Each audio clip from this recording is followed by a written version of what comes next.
भारत में एक महिला ने जब अपने घर का दरवाजा खोला तो उसके होश उड़ गए। उसकी बेटी बिस्तर पर बिल्कुल बेहोश पड़ी थी। शरीर नीला पड़ चुका था और उसके हाथ से खून बह रहा था।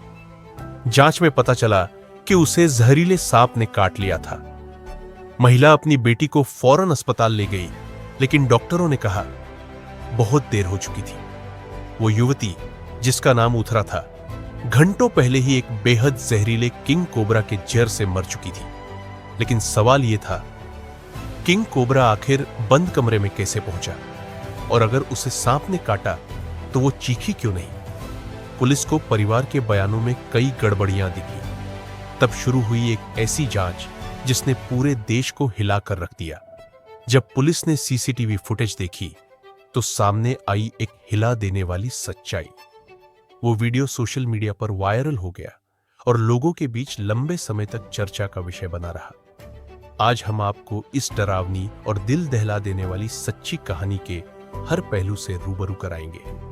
लेकिन उससे पहले चैनल को सब्सक्राइब करना और नोटिफिकेशन ऑन करना मत भूलिएगा, ताकि ऐसी और सच्ची कहानियां आपसे मिस न हो।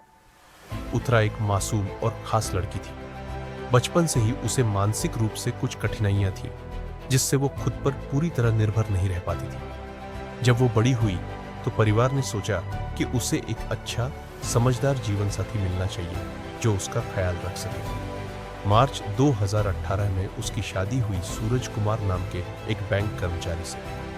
पहली नजर में सब कुछ ठीक लग रहा था, पर सच्चाई कुछ और थी। उथरा के परिवार ने सूरज को शादी में 720 ग्राम सोना, एक कार और करीब 5 लाख रुपए नकद दिए थे। लेकिन शादी के कुछ महीनों बाद ही सूरज और उसके परिवार की मांगें बढ़ती चली गई। कभी घर की मरम्मत, कभी फर्नीचर, कभी कार के खर्चे, और यहां तक कि सूरज की बहन की ट्यूशन फीस तक सब कुछ उथरा के पिता से मांगा जाने लगा। उथरा का परिवार सब कुछ सहता रहा, क्योंकि उन्हें लगता था कि बेटी खुश रहे, यही काफी है।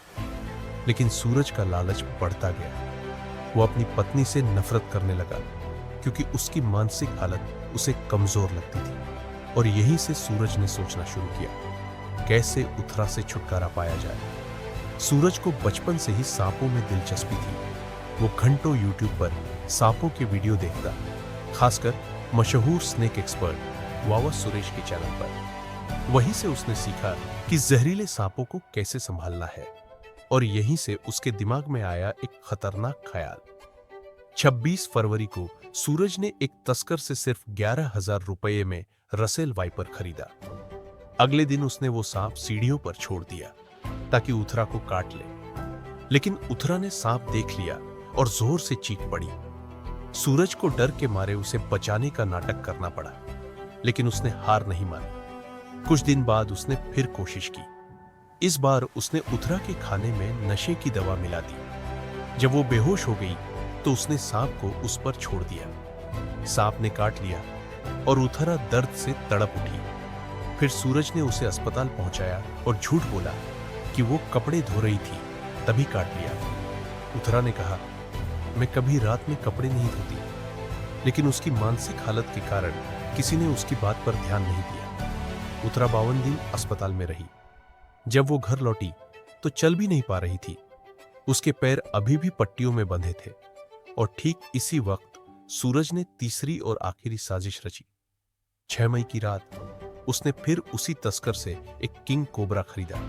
उसने उथरा को जूस में नींद की दवा मिलाकर पिला दी। फिर जब वो गहरी नींद में चली गई, उसने सांप को उसके बिस्तर पर छोड़ा, लेकिन सांप ने काटा नहीं। सूरज ने तब उसे पकड़कर जबरदस्ती उथरा के हाथ में 2 बार काटा, ताकि जहर पूरा शरीर में उतर जाए। धीरे धीरे उथरा की सांसें थम गई। सूरज ने सबूत मिटाने की कोशिश की, फोन रिकॉर्ड मिटाए, सांप का डिब्बा फेंका और सब कुछ दुर्घटना दिखाने की प्लानिंग की। पर उसके झूठ ज्यादा दिन नहीं टिके। उथरा के पिता ने पुलिस में शिकायत की। उन्होंने कहा, कमरा तो पूरी तरह बंद था, फिर सांप अंदर कैसे आया? साथ ही उथरा ने पहले ही बताया था कि सूरज को सांपों के बारे में बहुत जानकारी है। जब पुलिस ने जांच शुरू की तो सामने आए ऐसे सबूत जिनसे सब हिल गए। फॉरेंसिक रिपोर्ट में पता चला कि काटने के निशान जानबूझकर बनाए गए थे। यहां तक कि फेक मार्क्स की चौड़ाई असली किंग कोबरा से कहीं ज्यादा थी। मतलब उसे जबरदस्ती दबाकर काटवाया गया था। प्रसिद्ध स्नेक एक्सपर्ट वावा सुरेश ने भी पुलिस की मदद की। उन्होंने बताया कि कोई भी किंग कोबरा रात को 8 बजे के बाद हमला नहीं करता, जब तक कि उसे उकसाया न जाए। उन्होंने कहा, अगर उथरा को काटते वक्त वो जागी होती तो दर्द से जरूर चीखती। इसका मतलब साफ है, उसे नशे की दवा दी गई थी। उथरा का भाई बाद में उस किंग कोबरा को घर में ढूंढकर मार देता है। जब पुलिस ने सांप को खोदकर निकाला तो उसके पेट में खाना नहीं था। मतलब वो कई दिनों से पालतू रूप में रखा गया था। आखिरकार सूरज कुमार ने अपराध कबूल किया। उसने कहा, मैं अब उसके साथ नहीं रह सकता था। पुलिस ने उसे गिरफ्तार किया और उसके पिता, मां और बहन पर भी सोने की चोरी और सबूत मिटाने के आरोप लगे। कोर्ट में सूरज कुमार को 4 आरोपों में दोषी ठहराया गया। उसे 2 उम्र कैद की सजा और 17 साल की अतिरिक्त कैद सुनाई गई। जज ने कहा, यह हत्या नहीं, यह एक संगठित और निर्दयी अपराध है। लोगों ने कहा, उसे फांसी की सजा मिलनी चाहिए थी, लेकिन अदालत ने उसे आजीवन कारावास दिया। उथरा की कहानी सिर्फ एक हत्या की नहीं, बल्कि एक पिता की सतर्कता की कहानी है, जिसने अपनी बेटी के लिए न्याय की लड़ाई लड़ी। भारत में हर साल लाखों लोग सांप के काटने से मरते हैं, लेकिन उथरा केस वो अनोखा मामला था जहां एक इंसान ने सांप को हथियार बनाकर हत्या की। दोस्तों, इस कहानी पर आपका क्या कहना है? क्या आपको लगता है कि सूरज कुमार को सजा और कड़ी मिलनी चाहिए थी? अपने विचार नीचे कमेंट में जरूर बताइए। अगर आपको ये सच्ची कहानी पसंद आई हो तो वीडियो को लाइक करें, शेयर करें और चैनल को सब्सक्राइब करना मत भूलिएगा। हम जल्द ही मिलेंगे एक और दिलचस्प और सच्ची कहानी के साथ। धन्यवाद।